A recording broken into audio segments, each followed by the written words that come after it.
Colleagues, hello, and welcome to the book launch for Know What You Do Not Know, Information Literacy for PhD Students. So where's my water? Because obviously I'm in Darwin.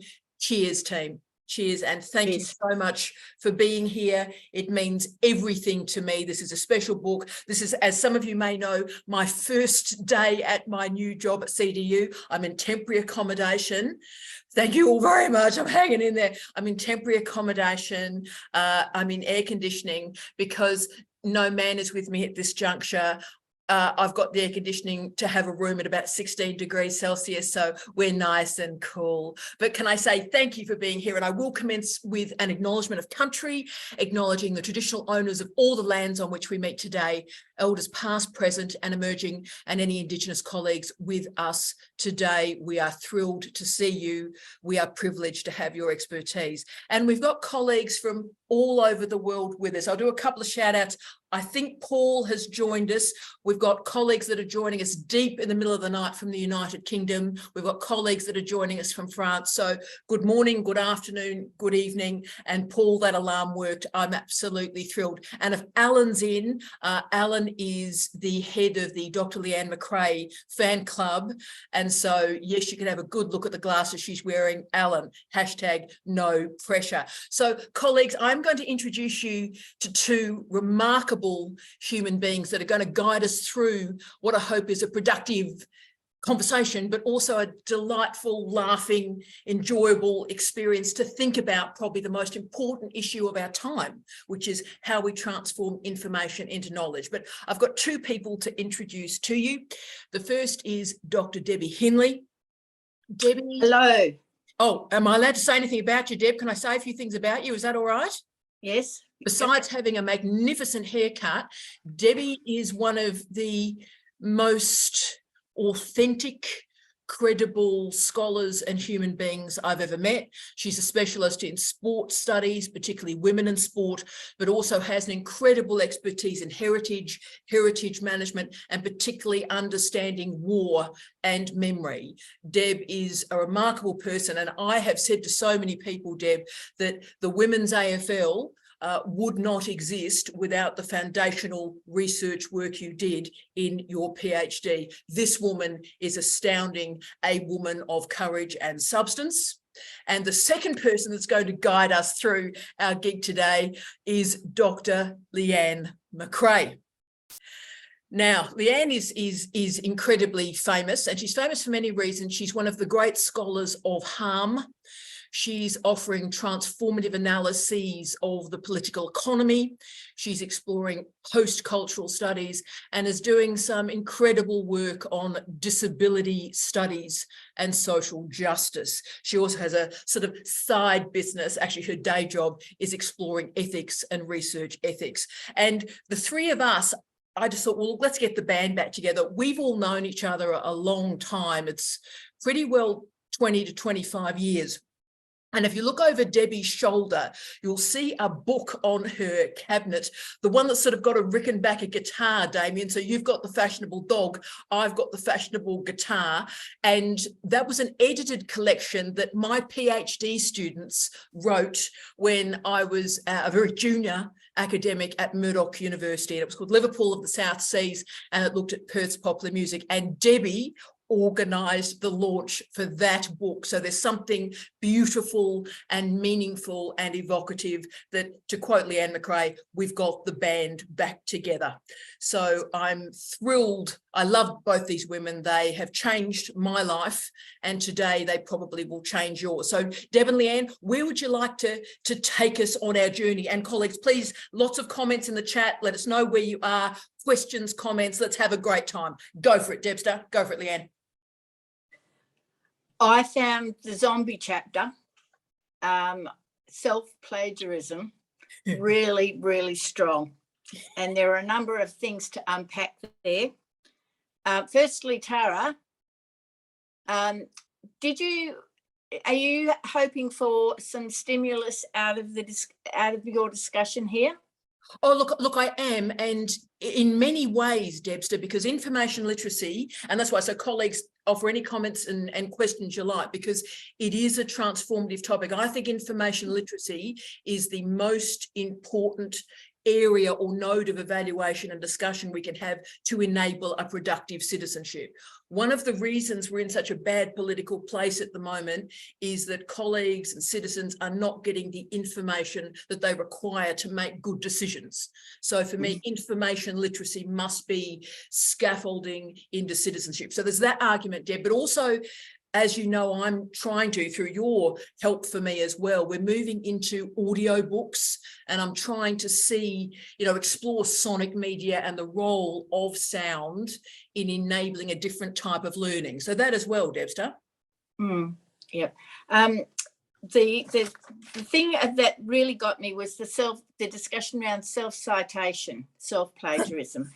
And, there were some really good points about revisiting your work. Now, for instance, if I was to go and revisit my work now, the AFLW has been established and been going for a few years, how am I going to cite my work in relation to what I would produce now? So you've given really strong points, but the other thing is, those people who like to zombify self-plagiarism, they could be critical, and I would like to know why they would be so critical.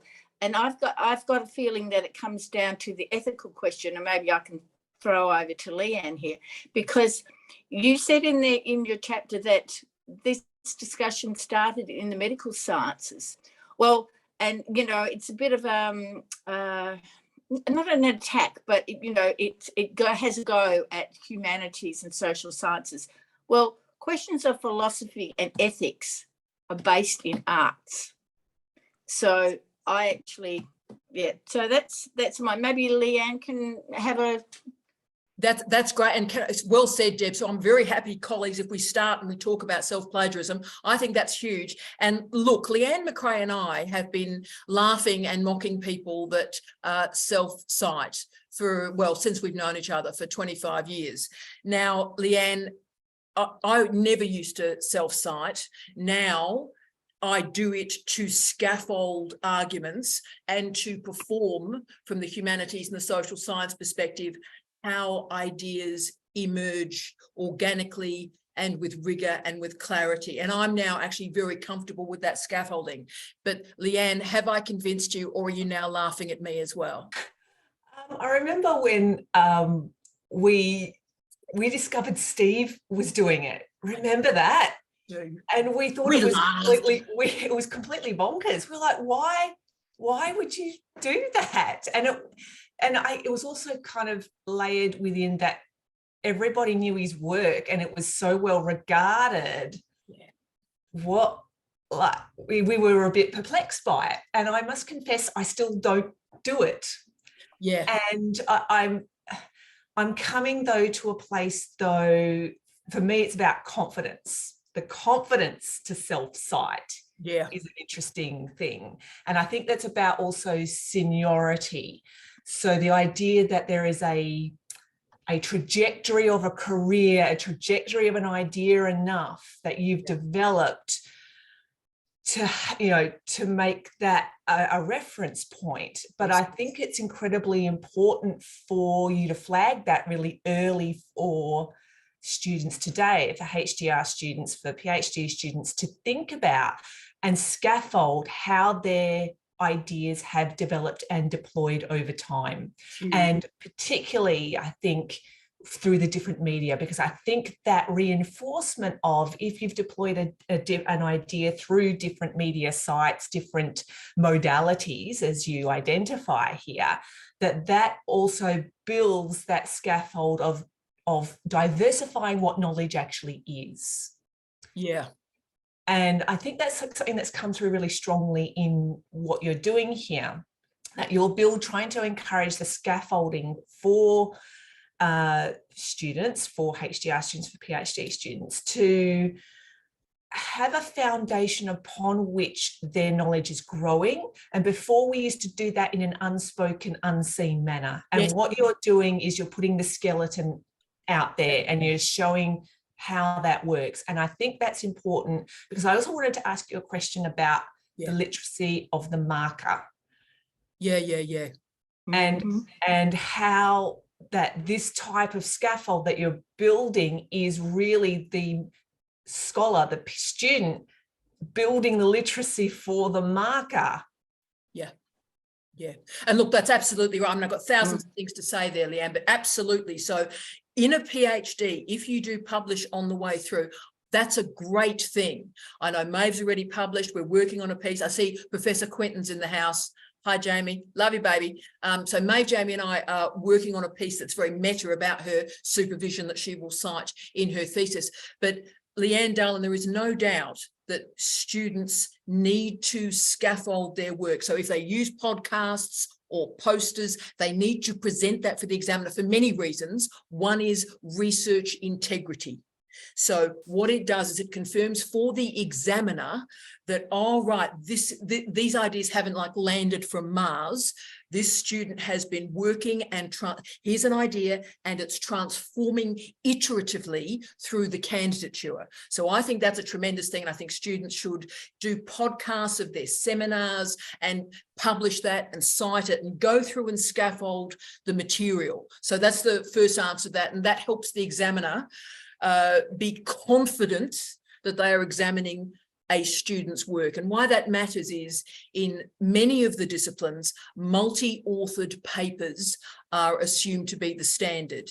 Now, one of my challenges with the PhD by publication, not PhD by prior publication, but by publication, is unless we're dealing with first or sole authors, we'll never really know, to be frank, the role of the student. Right. So for me, it's, it's a research integrity matter. But I think where I'd also go back to your other point, Leanne, and colleagues, please talk about the self-plagiarism thing, is I have started to self-cite, Leanne, because I'm frightened because of the corporatization of academic publishing, Elsevier, Springer, etc., where they are simply saying, and self-plagiarism has become a way that they protect their market share. So academic capitalism is now based on publishers claiming IP, claiming copyright, and then authors, academic authors, losing control of our words. Now, there are many ways to handle that. One is always publish in platinum open access journals. Don't sign anything weird with these corporations. And then also cite the movement of the idea. So then the moment you self-cite, the self-plagiarism, corporatization nonsense in academic work is gone. Am I convincing you? See, I was frightened, Leanne, because there's all this nonsense, particularly since 2007, that are trying to make academics feel like we're doing something wrong when we're simply developing ideas over a career. Yeah, no, I agree. I think you're absolutely right. I think it's something that needs to happen. I think definitely self-citation. It's terrible. And I know it's like a prophylactic of plagiarism. I should probably put that on a t-shirt for Sarah Case. Yeah, but definitely. But it made me also think about literacy. Literacy obviously is what we're doing here today, which is wonderful. And you got the t-shirt, mate. You got the t-shirt. I decided to put it on today. But it made me think about the riskiness of scholarship. Oh, yeah. And the literacies of risk that I feel really your book is basically, what do you need to know to manage riskiness in your scholarship? Yeah, and I tried to be as honest as I could be. I think the nature of the audio book, and we've already had some wonderful students and colleagues say people feel like I am talking to them because I wanted that conversational style. So it's not threatening, so that, you know, we're not being all frightened together. Actually, my role is to tell the truth, sometimes the difficult truth, but to make it easier for you. So I'm 54. You don't have to live through this crazy 30 years of academic life. Here's sort of some easy, simple tips you can make to avoid being frightened and worried and concerned, and actually maintaining control and having integrity in your scholarship. So you've also used the word control, which this came through really strongly for me in the book, the idea of having control over information. And I was wondering if you'd like to talk a little bit more about, you know, you talk about, you deploy a number of skills that people need to have control over information, and that demonstrating control over information is a foundational literacy for the PhD, for the scholarship. Can you talk a little bit more about how control of information has become a thing, and connect it to the glut of Google and excess of information that we have? Yeah, I mean, Leanne, we live in a time of incredible paradox and confusion, because there's never been more information than right now. There's never been such high quality information available for free as exists right now. Globalization, digitization, deterritorialization, disintermediation. But by the same token, there's never been such a glut of absolute nonsense. So therefore, that's what I mean about information literacy being absolutely crucial. If we can teach students the vocabulary they require, academic vocabulary is like a key in a lock to Google Scholar. And if you can go into Google Scholar with the names, darling, the big names of the people in your field, and the specialist vocabulary, the more terms you can put into that Google Scholar search engine, the more names, posh names, the people that are really working in the core of your paradigm, the more you can put in, the better material that will be produced. But you've got to know what you don't know and know what you know. So it is really about being in control of your knowledge system and being able to use the vocabulary, have the skills, have the abilities to give yourself the best chance to find the best scholars around the world. And that's the crucial thing for me. The best scholars, you know, this nonsense that they're being published by Springer and Elsevier and all the rest of it. It's like, you know, and, you know, they're in North America and Europe. It's like my priority has been to find the great voices in Saudi Arabia, the great voices in Algeria. And so this is what proper scholarship is about, not assuming that just some guy, and I got Paul's in, assuming a wonderful man, Paul from Brabazon University, is the font of all knowledge. He is, obviously, but it's also asking ourselves to transcend ourselves and find the best scholars from around the world, whether they be in Indonesia or Malaysia or Singapore or Algeria. Does that help, Leanne? Is that sort of the vibe? Yeah, I think it's such an evocative way to think about how we move through the PhD experience and what it means to be a scholar, and particularly with the attachment of digital, as you've mapped in the book, the idea that digital is attached to everything, and that kind of doesn't have much of a framework around it, what that means, and therefore it leads to this inability to control and to manage, I guess, the information. Exactly right. Kylie, hi, darling. Hi, Kylie. Oh, hello there. How are you? Good. Yes, we're in the car traveling. That's fantastic. So I was hearing you. Were you in agreement with Leanne or disagreeing? Definitely in agreement with the digital component. So yeah, very important. And you look terribly glamorous, and I love the nail work. That's brilliant. Deb, I'm conscious that the lovely Zineb has made a great point in the chat where, and I'm loving this, I don't know if colleagues have found this, publishing in open access journals for some universities, quality is questionable. There it is. So Zineb, hi, darling. Are you there? Do you want to wave? This is one of those moments where we as... Hi, darling. How are you? Yeah, I'm good. Thank you, Tara. Oh, you're and what a question it was. So you ready? You and I are about to have a moment. You ready? Yeah. This is one of those moments where we have to be courageous, because what happened was, and some of you may remember the Beatles list, where this guy in Canada came up with a list of predatory journals. Do you remember this guy? And he came up with this list of predatory journals that happened to be open access journals, and the journals that were good and of high quality were the corporate journals from Elsevier and Springer. But the journals where actually proper academics from all around the world were doing high quality refereeing and releasing that for free outside of corporate publishing, supposedly they were predatory. Now, he had to shut down that list through the threat of legal action. Yeah. because some fantastic Indian scholars and Indian universities went, this feels a bit like racism there, man.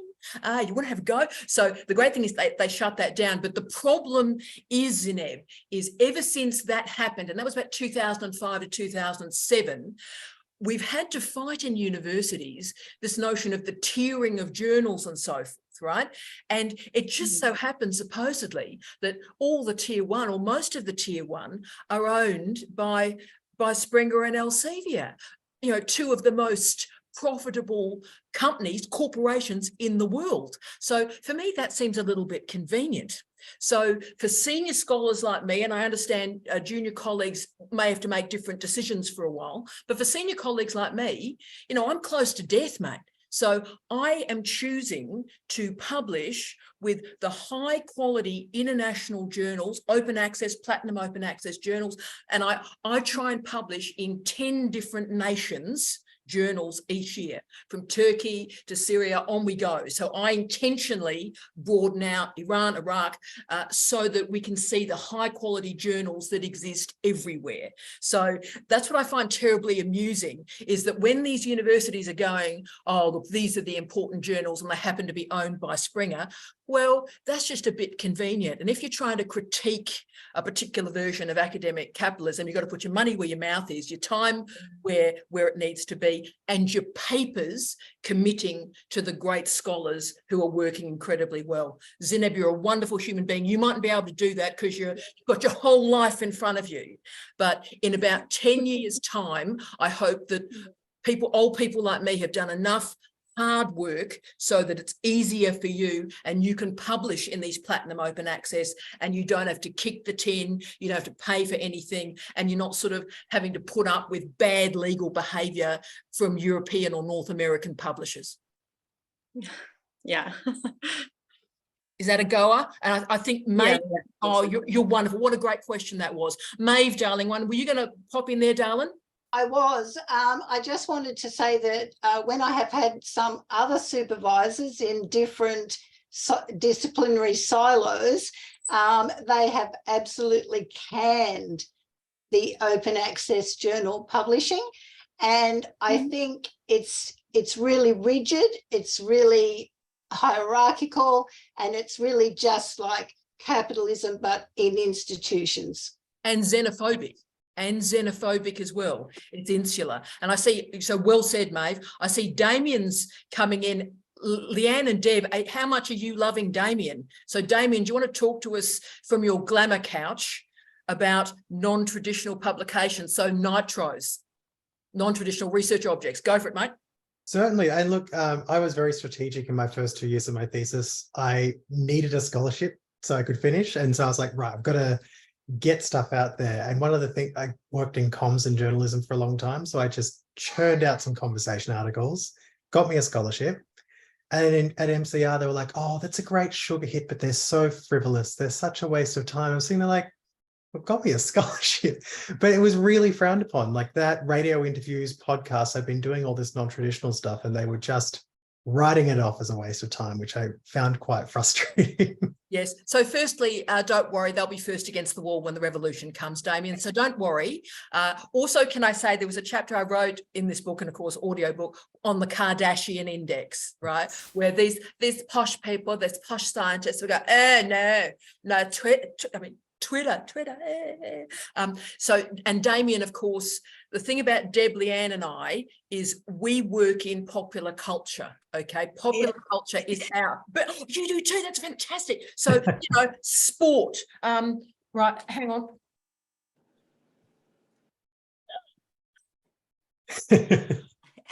Right, so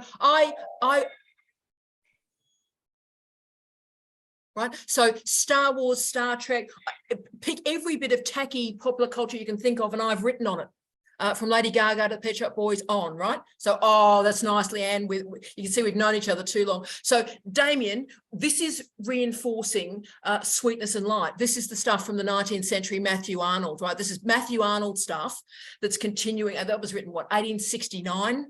Right, sweetness and light, culture and anarchies. Like you've got culture, you've got high culture, posh stuff, posh journals, just be posh.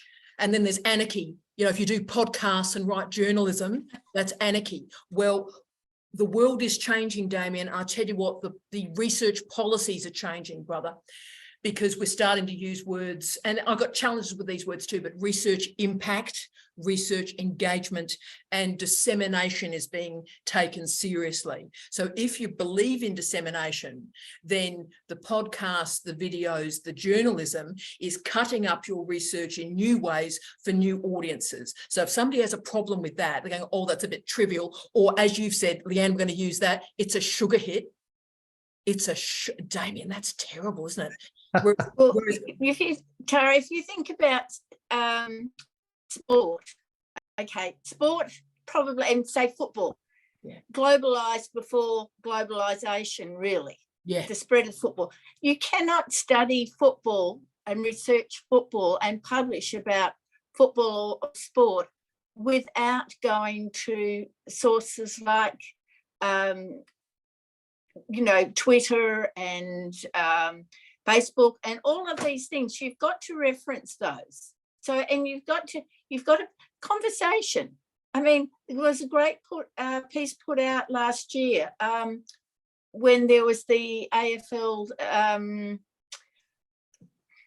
brouhaha about the club talking to the partner about having a baby. Yeah. You've got to cite those sources if you are studying, because you can't disengage from the theory, from the practical, to the discussion that's going on in the community, because that is the whole thing about sports studies.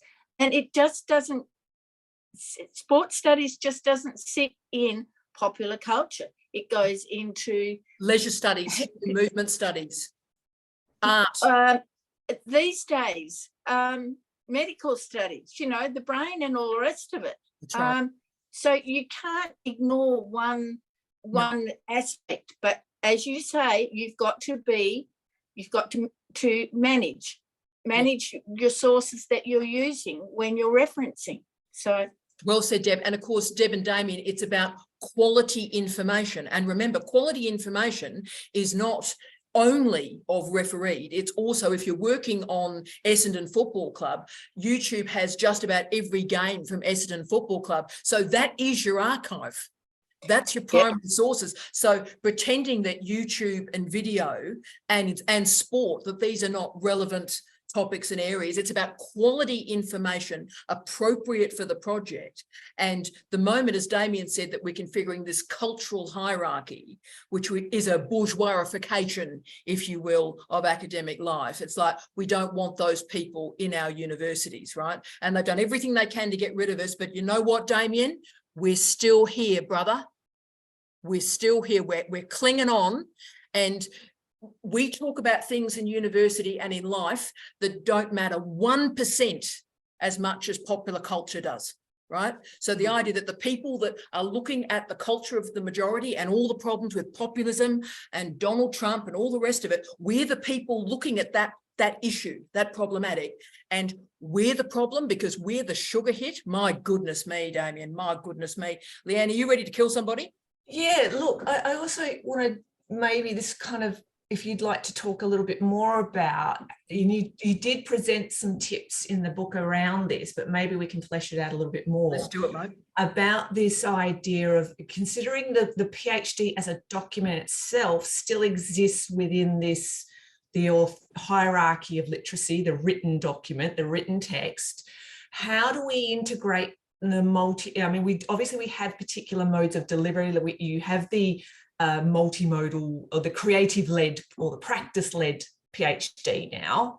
How for those who aren't necessarily doing a creative-led or a practice-led thesis, how do they integrate these alternative sources, these alternative modes of interacting with material, and integrate it within this document that is still sitting within this very strict hierarchy of, you know, what is appropriate literacy-wise, written-based literacy, Yes, as a text? exactly right. Now, that's why the last chapter of this audiobook was the porous PhD. So I'm interested in the membranes around the PhD. And look, we've got a wonderful physicist on the call. For traditional disciplines, there may not be a huge amount of change, but having said that, there could be access to online lab books, for example, so allowing full transparency and rigor in terms of accountability of experiments. And I think that's crucial as well. So every different discipline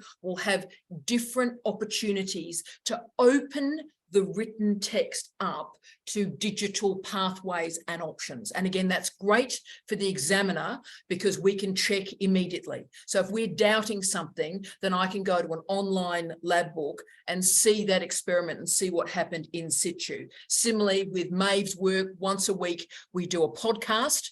And so examiners, if they're going, I wonder how she came up with that idea. And Maeve can, in the thesis, do a footnote, you know, footnote 12 in this chapter, to see the development of this idea, please refer to podcast 11, right? So depending on the discipline and the human being, you can use the diversity of digitization and diverse modalities in your bibliography and just use it as source material, but you can also widen out and create a much more accountable reference list that way as well.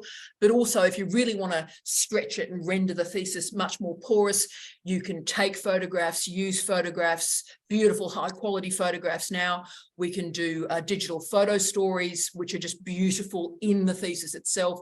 And of course, for the Sonic crew, big respect to the Sonic crew, the sound, and this has been my dream forever, the sound or the soundscape can be in situ while you are talking about it. So someone can read the chapter while they're listening to the soundscape. So all sorts of really innovative connections can happen now, but it's up to people. You know, you may want to write a traditional thesis and use really interesting and diverse digital sources, and that's great. If that's what you want to do, the genre of the PhD is tight. But if you want to take risks and demonstrate a much more outward porous thesis, this is the time to do that. And a lot of examiners will follow you there. Oh, I get a nod. Should I talk to wonderful Gail? Gail, bless you. I don't do well with audio. I have hearing loss. You're a superstar, Gail. Gail, that's always the challenge when we're picking particular modes of dissemination is, as you know, I try and use lots of different modes of dissemination. You know, yes, I do audiobooks, and I'm aware that's very painful for a group that I care about deeply, which is either the deaf community or the hearing impaired community. So there are some sources that just are not going to be suitable, and I apologize for that because it's not universal design, which is what I do. But I'm also experimenting, Gail, with trying to create born digital sonic material for different ways of engaging with information, almost as an experiment, Gay. But I apologise that this is exclusionary, but I'll come up with different sources and different strategies for you in the next book, I promise. Where should we go now? Am I behind on, 50? Where are we, Deb? What's happening? It's all happening. Now. Yes. Look, some of your examples that you gave in the book were just so good, and you didn't just one that stood out for me was in the research by Saeed, and he used pictures, and that is like, because not everybody's going to get Arabic script, and they come from Indonesia and they go somewhere else.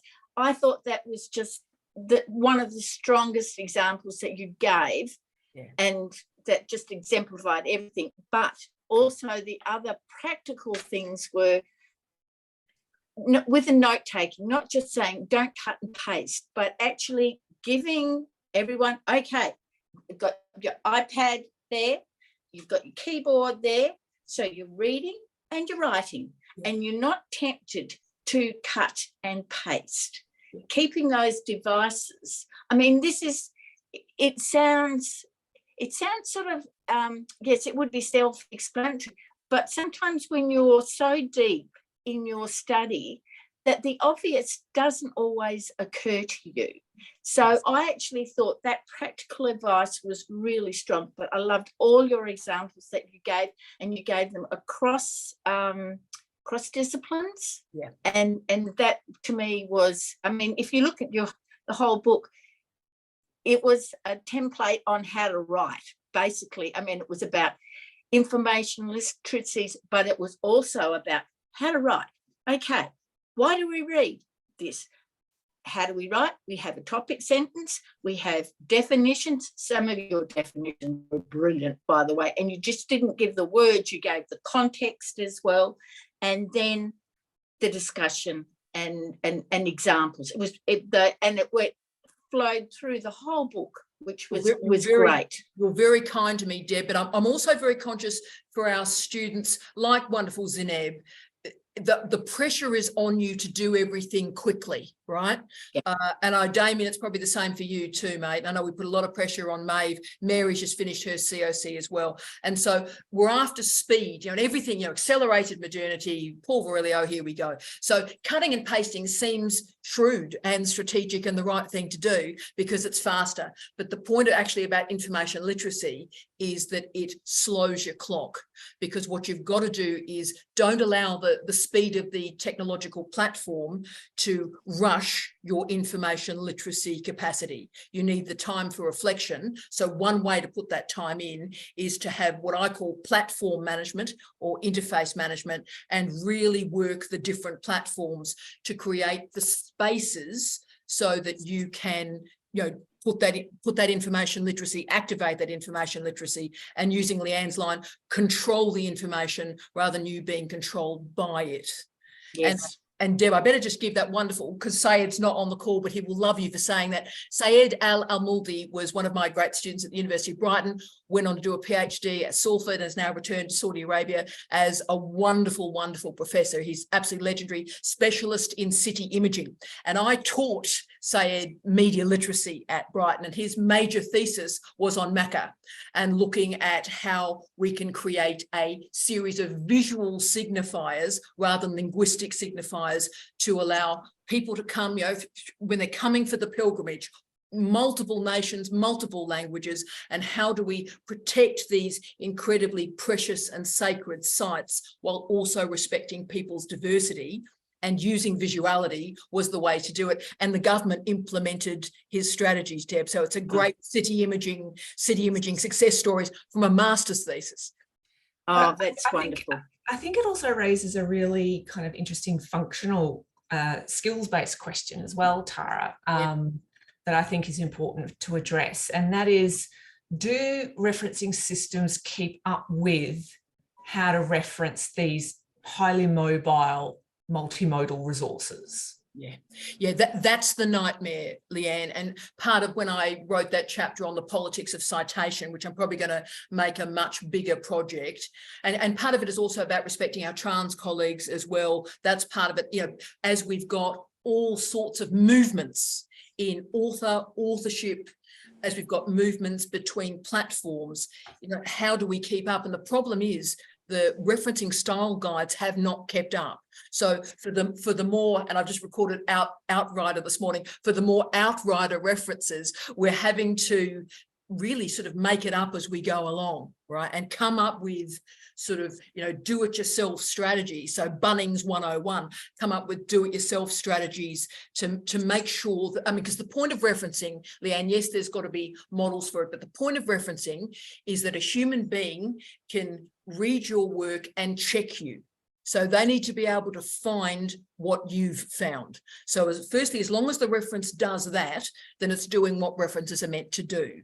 But we also need to lean very heavily on our referencing styles and get them to be much more up to date. And one of my big critiques is obviously redacted articles are very rarely in reference lists noted as taken away. So we really need to be conscious of the circulation of articles and books and podcasts and make the references work until the style guides catch up with where digitization has taken us. Yeah. Oh, and Corrine's in. Corrine, it's the middle of the night, Corrine. How are you? Do you want to say hello, Corrine? Or is she ignoring me? Fine. I'm fine. Thank you very much. I'm really happy to listen to everyone. Thank you very much for sharing everything. Oh, so good evening, madam. Now, your comment, find what you found, but about, see, read what you live. So tell me about that, Corrine. What was the comment? Yes, when you say, I really into how to present to the future examinators of the dissertation the accumulation of archives of 10 years of practice, and it's complicated, very complicated, and I understand every point that I've heard today, but when you have actually lived the experience, or don't know, I should say, when you actually live the experiment by yourself, you know, with all your senses, you know, in the making of the experiment when you're in a community of practice, yes. You know, how do you explain that to the examinators? You know, it's very difficult. Yes, now Corrine, Maeve, Jamie and I are coming up with, and look at Leanne. Leanne was the assessor of Maeve's thesis, so knows what's coming. But Corrine, darling, we are coming up with, in real time, strategies to do that. And Maeve's thesis is the grand experiment on that. So we're using a couple of strategies. One is Maeve is constructing a mitigating journal. So there's the artifact and exegesis, but in this interesting liminal zone is the presentation of the working out, the community of practice, the engagement, the thinking. So it's there. I often describe that, and Maeve disagrees with me radically as she should, but I often think this mitigating journal is more like a scrapbook. I'm very happy for digital scrapbooks to be a thing in the PhD so that examiners and future scholars can see your working out. So the great thing about a scrapbook is something happens, you put it in, and that's the notion, even metaphorically, of a digital scrapbook, I think is tremendous for practice-led, practice-based, community of practice research. Does that help a bit, Corrine? Call it something.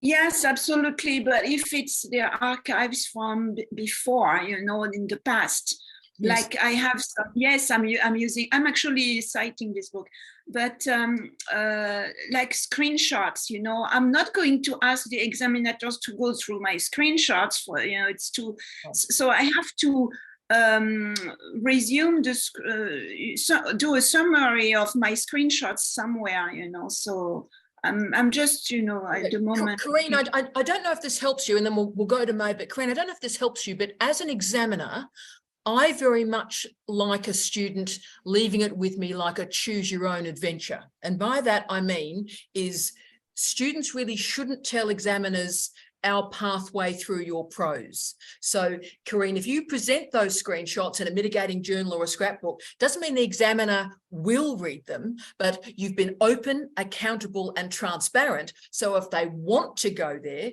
they can. So in particular areas of, say, computer science, wonderful examiners go, and this happened when I was a dean in my former role, is an examiner quite rightly said, you haven't presented the code. So before I can pass or fail this thesis, I need the code. And everyone's like, but actually the examiner shouldn't have asked. The code should have been there for the examiner to assess if they wanted it. So it's not that you present it and the examiner must read it, but if the examiner wants to go the next step and check and verify, you're allowing them to do that like a choose your own adventure. Right. So ponder that if that's useful. Yes, yes. And I choose the path and the creative path that they are going to take to reach my archives, right? Yes, that's exactly right. But how they get there may not be the way you thought that they would get there. D'accord. Okay. And we've got to be cool with that. We've got to be cool with that. So, because remember, most examiners start examining from the back. Okay. Wow. Very creative examinators. But again, be cool with that, because that's the porous PhD. That's the pathways through knowledge. We never know. That's information literacy. We never know how we encode something if that's how it's going to be decoded. And isn't that brilliant? Yeah. Wow. Surprise, surprise. Thanks for that level of confidence. Yeah, that sounds good. That's good. Unbelievable. So Maeve, darling, what do you think of wonderful Corinne? You two have been in so many meetings together. Talk to us. We have. I was happy to see Corinne very much. I know that it's all, if we're here and it's kind of daytime, I know it's always very late for Corinne. So I was like noticing what to wear when it's really cold in the middle of the night, Corinne. So you got that nailed. Yeah, I was just going to comment about the mitigating journal, because that's something that actually you, me and Jamie haven't discussed recently, is where that will go. But where we put it in the COC, we put a whole range of things into appendices. That's exactly. And one appendix that I had, I did call skill development.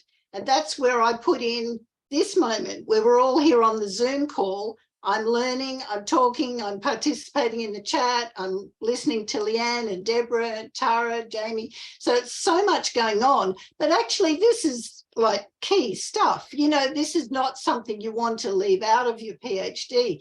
So I put it into all these things with links into skills development, and that fitted exactly, Tara, with what you said. There will be a digital scrapbook. It'll be all right. I have photographs. But also what came into my brain was Sonic scrapbook. Oh, yeah, that's right. And we're already building that. But I just wanted to say that actually I did my master's with Damien. That's how we know each other. And so like reflection was the most critical thing I came out of the master's with. And I probably almost over reflect, you know, and I have to be careful because otherwise it can be time consuming, because a deep reflection that is like a meta reflection, that's drawing together a stack of things that takes me time. I have to reread something, and in the case of the most recent thing we put up, Tara, I went back and found your post on mattering, because I thought the post on mattering was so connected to what we discussed in the podcast. So to me, that's a meta reflection. And so it's really important to me that reflection is a key part of, in my case, a creative PhD. I've held the book up twice. This will be the third time. So get a check in the mail, mate. Check in the mail.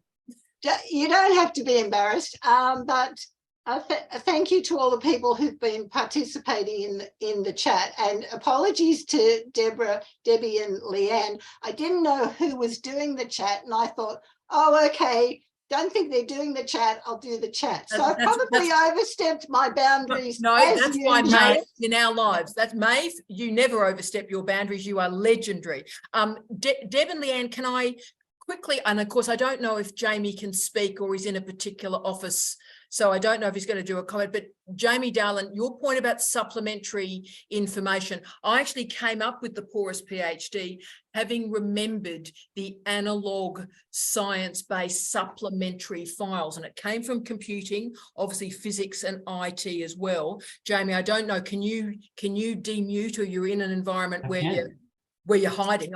Oh, look, they match. Look. Yeah.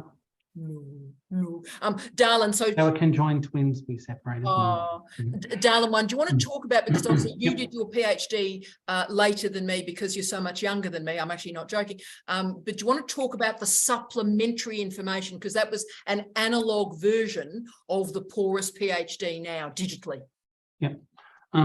Well, essentially, in a scientific article, you have the main point of the article, and there is no padding. There's no extra information. There's the assumption that everything is kosher and everything is robust, right? Providing the supplementary information helps the reviewers especially, but the editor and anyone who wants to access the supplementary information makes it freely available, so people can test the validity of your work, the reproducibility, and get the extra information that they don't get from the main article. I really like that a lot. And Leanne, you know from your day job with ethics, that what happens to an institution or a scientist or a lab or a student if fabrication or research misconduct occurs. It's very serious stuff. Oh, even more profound and deeper than that, from my perspective, is extended unspecified consent. Like, let's go there. Please, for the love of God, please, if you're going to talk to people, if you're going to generate a data set, please consider if you can get that data set to be consented to be used in future research. Please do it. So many scholars get themselves into trouble because they want to build trust between themselves and their participant. So they go, I'm only going to use your data for this project here and now, so trust me. Yeah. Why? Don't do that. Most people are really cool if you say, yeah, I consent to my de-identified data being used in future research. Please consider that. Leanne, can I use your professional expertise? And Deb, I want Deb involved in this as well. The area I'm hugely interested in at the moment in terms of ethics and information literacy is, and you know, most of the methods I use are unobtrusive research methods with non-reactive data sets. So that means the stuff already exists in the world as a public thing, and I simply go there and engage with it and reference it or take a picture or whatever. So, you know, you go into, let's use a cemetery. So you're going in using unobtrusive research methods to understand the history of death via gravestones, right? So the old Kelleher stuff. But do you notice, Leanne, what's happening at the moment is unobtrusive researchers not creating a data set, not engaging with animals or chemicals or human beings, are now being asked to do an ethics clearance to look at archival work, which is one thing, but also to use public tweets. So if we reference a tweet with a URL, that supposedly now in some cultures is requiring an ethics clearance. What's your feeling on publicly available data sets in social media that already exist in the world and we're simply citing? It depends on your institution. It does. It does, because at my institution, it's not considered publicly available. And it's not considered publicly available because it has a login. Oh. And in the national statement, there is a line about there are problems that arise when the expectations differ. So the expectation of the user is that their comment is for that post, that it is not to be used for research. And that is where that's where, if you take a conservative, risk-averse approach to the national statement, which the national statement is risk-averse, that is a problem. That there is an expectation that when I make a comment on a post, it's only the audience for that post, that it's not actually for another purpose. And that expectation is a problem. Now, for Twitter, for example, they do have provision within their terms of service for the use of the data in research. However, you must honour and respect the practices of the person doing the tweet. So if you've scraped Twitter and then that person has since deleted that comment, you cannot use the comment. And so that's literally impossible. Now, the national statement has provision for this where you can apply for a waiver of consent. So a waiver of consent is where it's not feasible for you to get consent. The data set is too big, or there's a whole range of things. But yes, you can use social media very often if you apply for a waiver of consent. So it depends on your institution. So Leanne, if I was now, obviously it was a few years ago now, but if I was now to cite a tweet from Donald Trump with the URL publicly available, there it is as an archive, I may be covered or may not be covered, because it would be difficult to ask the Don to give me permission to use that. Yep. That's but that's what I mean about we need to be working faster than we are, our citation practices, because you often think if you go into a library, there's a book on a shelf, right? So I don't have to get ethics clearance to get that book off a shelf. I go to Twitter, there is a tweet, I pull that tweet off the digital shelf. What's the difference? The difference is the expectations of the person who created the information, of the data, and the difference is the fact that it's not, in some circumstances, that's not considered publicly available data. That's fascinating, isn't it? Oh, Leanne, thank you for that. That's changed my life, that conversation. Now, colleagues, we're in the last few minutes, so I want to make sure everybody that has something to say fabulously, I would love you to. So please do ask any question or offer any commentary that you would like. I'll just check in on oh, Aidan, how are you, brother? Aidan, do you want to just say hi, mate? Aidan's in. Hi, Aidan. Hello. Hi. How are you? And can I say now, this is getting ridiculous. Your T-shirt goes with the colour of your stick vacuum cleaner. This is beyond belief. That's colour magic. Now Aidan, Dr. Aidan Cornelius-Bell, the one question I'd ask you is, I probably, I supervise you, or really you supervise me, but I probably didn't spend enough time on information literacy with you. What could supervisors do better to embed information literacy all the way through? And do you think it is important in supervision, Aidan, because you're now supervising? Big question, Tara. Look, I think you did an amazing job of supervising. And I do think actually the information literacy piece was really big. So I suppose that's one of the big things that I've kind of learned from working with you. It's been around that, how do we ensure that what we're finding is credible? How do we communicate in credible modes? What do we value? Like who gets to bring what perspective, and who gets to say whether that perspective is true or false or somewhere in the middle. Lots of that sort of criticality over perspectives. Just because something's published in an academic journal doesn't necessarily mean that it has to be true. And in fact, you can contest that. Lots of that kind of thinking was things that you brought me to start to think about. And it's been really interesting. Recently, I've been supervising some nursing students. Yes. And there's this, it's a whole different world to the social sciences, right? Of starting to think about, what do we know is true? Well, we know that it's true that the heart beats, right? But it's like, well, but who says that? And who says it's beating? And, like bringing those kinds of questions to those conversations is a really weird thing to do for them, because they're like, what are you talking about? Like, get out of here. So I think that information literacy piece is really important, and absolutely supervisors should be doing it with students. And I think, always going deeper is great.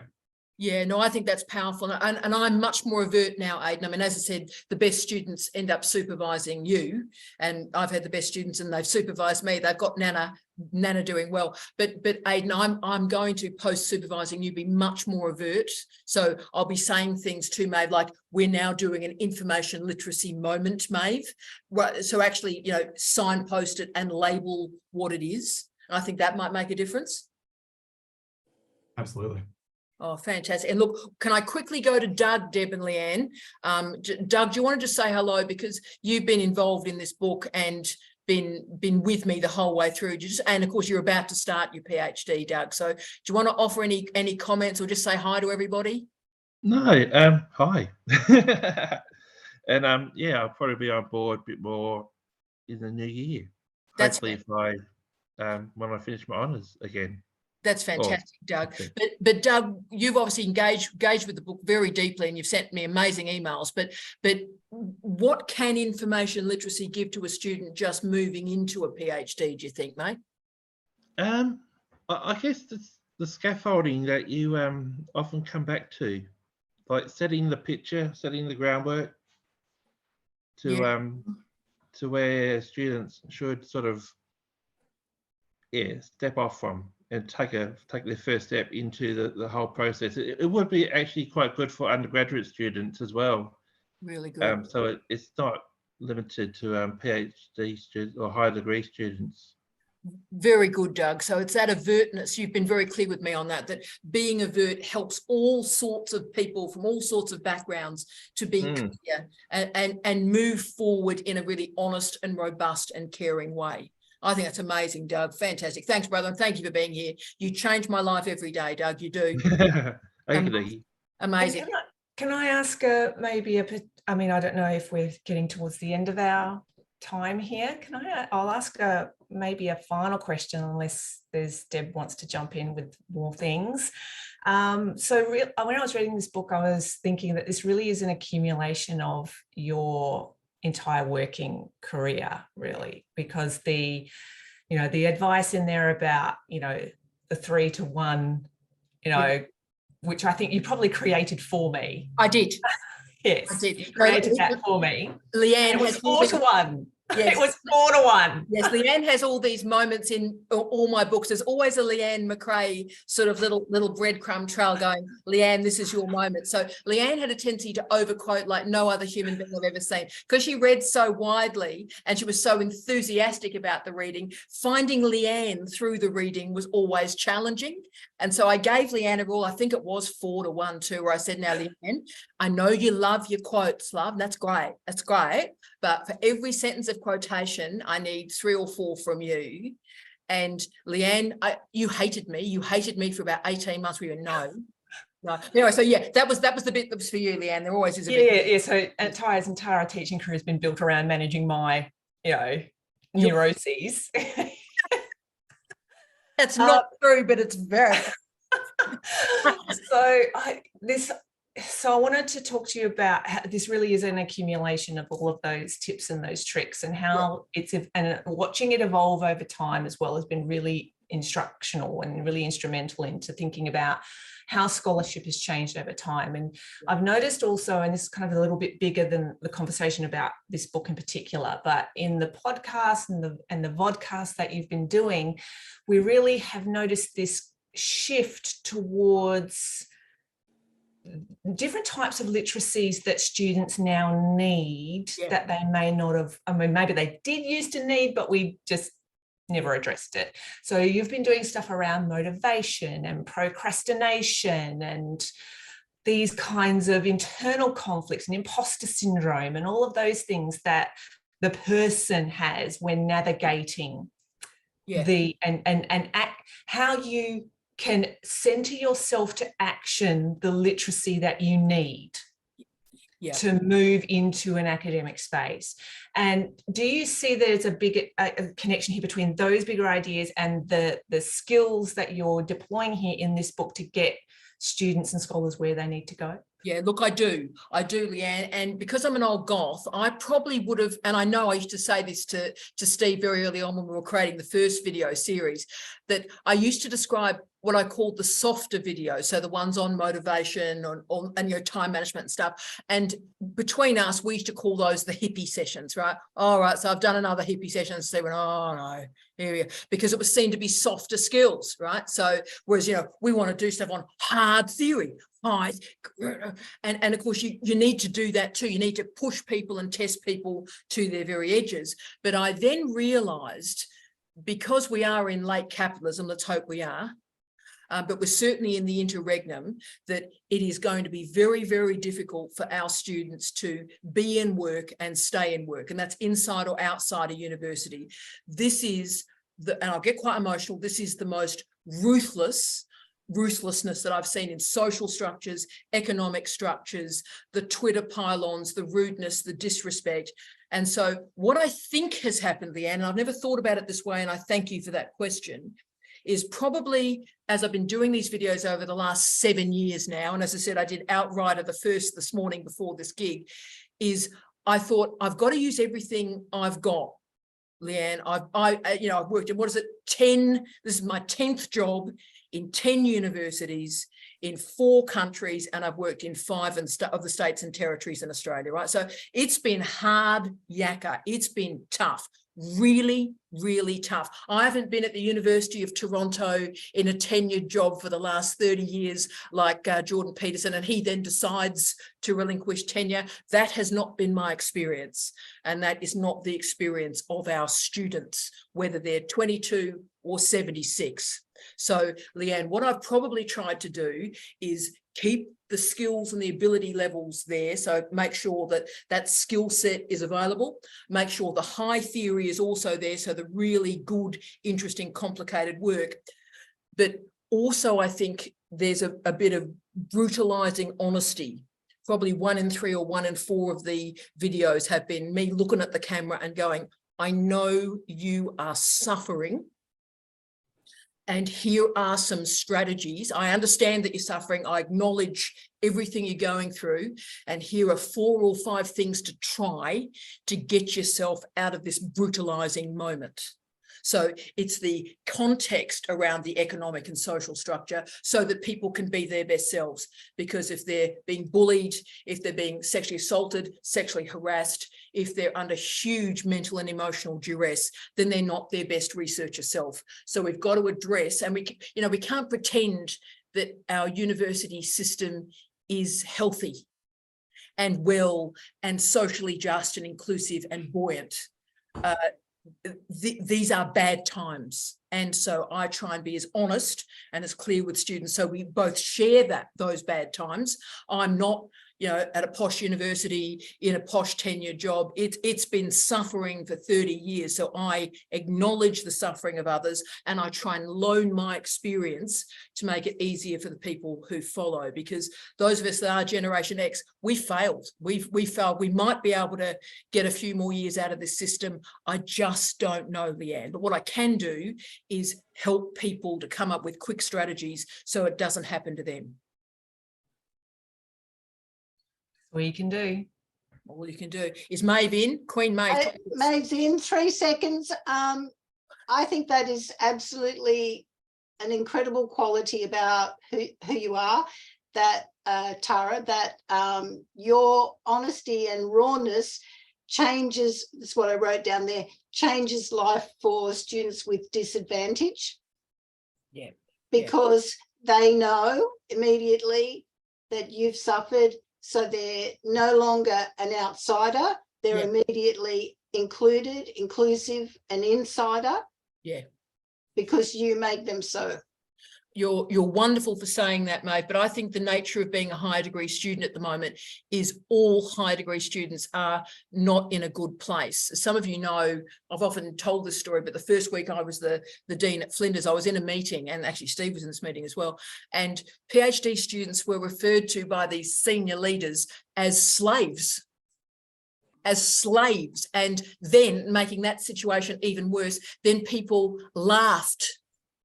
They thought that was funny that the students were described as slaves. So it's about empowering students to centre themselves and know that they may be exploited, but how to manage that exploitation. Thank you, Maeve. Now, Debster, where are you on this, my darling, as we're sort of reaching the end of our party here? How are you going, Debster? Yeah, well, I'm good. I'd just like to say congratulations and thank you for the book. I'm also think that Charles Darwin University have made an excellent appointment, and you are living what you say about going out wide, working anywhere, and you're an exemplar, and your work is exemplary. Oh, well, Deb, I love you forever. You changed my life. But Deb, also, you and I know early on when we met, there are a bunch of pretenders and hypocrites dominating our university sector. And you and I have always called that behaviour out, and may it always be so. Well, I started up when I read the book or listened to the book and made notes, and then this discussion here, I started off thinking, of all the things I could have done and all the rest of it, because I'm, practically retired. And the end part, and this is not to discourage anybody, but at my stage of life, the resilience, and you do need resilience, and I know it's a word that's overused these days, but it is, you need it. And I'm just thinking, I've had enough of scary bosses. Yeah. I've had enough of all the madness. Yeah. But I have a choice now. But people in generations behind me, they don't have a choice. That's right. They don't have a choice. And they will need to, and particularly women. But to say, one of the things, yeah, there's a whole lot of things that it brings up. But yes, universities where they should be shining lights for organisations have actually really, they're the ones in the stormtroopers, of employers these days. They really are. Yeah, well, in the next gig we do, Deb, probably tell us what you really think. And because you're clearly holding back at this point. No, but Deb, you're right, and we can do better. But I think what we've got to do for Damien and all our colleagues on this call is give them concrete strategies. So when the worst happens day after day after day, and that involves information literacy, media literacy, but also having strategies to understand injustice. And you know, that's often called cultural literacy. So part of what maybe we finish today is talking about the importance of cultural literacy and being enculturated with honesty into a doctoral and higher degree program. So Deb, I love you. You are an amazing scholar, an amazing human being. You've changed Australia. So never underestimate how little or how much you've done. You've been astonishing, and women and sport would not be where it is now without your foundational research. So I thank you for that, Deb. And Leanne McRae, thank you for getting me organised, thinking about expectations when a tweet is sent. That sort of changed my life a little bit today. But Leanne Dunn, as always, thank you for being such a joyous, robust human. Oh, the robustness of the McRae. The robustness of the McRae. Yes. You referred to it. But darling one, thank you for sparing the time from the start of your Perth working day. And colleagues, can I thank you all so much for joining us on the launch. I thank you for the incredible support that you all give me every single minute of every single day, and you are cared for and you are loved and you are respected, and we wish you well and we wish you every success. Have a lovely rest of your day. Have a lovely evening. Go back to sleep, Paul and Corinne, and we'll see you all next time. And thank you so much for your time. You're legendary. Bye. Thanks, Deb. Thanks, Leanne. You're the best. Bye, Zineb, darling. Lovely to see you. Bye. Bye, darling. Thank you. Bye, everybody. You're the best, Maeve. Thank you.